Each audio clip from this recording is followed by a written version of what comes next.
ការសម្រេចចិត្តជ្រើសរើសប្រទេសសង្ហបុរីធ្វើជាម្ចាស់ផ្ទះក្នុងការដាក់ឲ្យដំណើរការនៃការបើកព្រឹត្តិការណ៍ប្រកួត MotoGP ដោយការកំណត់នៃការធ្វើតេស្តសាកល្បងមុនរដូវកាលដែលនឹងធ្វើឡើងនៅថ្ងៃទី2ដល់ថ្ងៃទី4ខែកុម្ភៈឆ្នាំ2026នៅទីលានសេងប៉ាង International Circuit ក្នុងប្រទេសម៉ាឡេស៊ីគណៈកម្មវិធីបើកកាលពីដើមរដូវកាល2025ត្រូវបានធ្វើឡើងនៅឯរាជធានីបាងកកប្រទេសថៃក្រោយបញ្ចប់ការធ្វើតេស្តរយៈពេល3ថ្ងៃកីឡា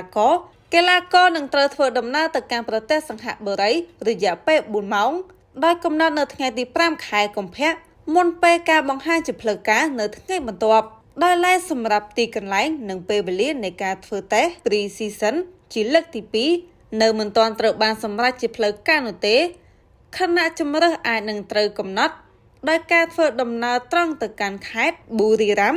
ដែលជាម្ចាស់ផ្ទះបើករដូវកាលនៅថ្ងៃទី1ខែមីនាឆ្នាំ2026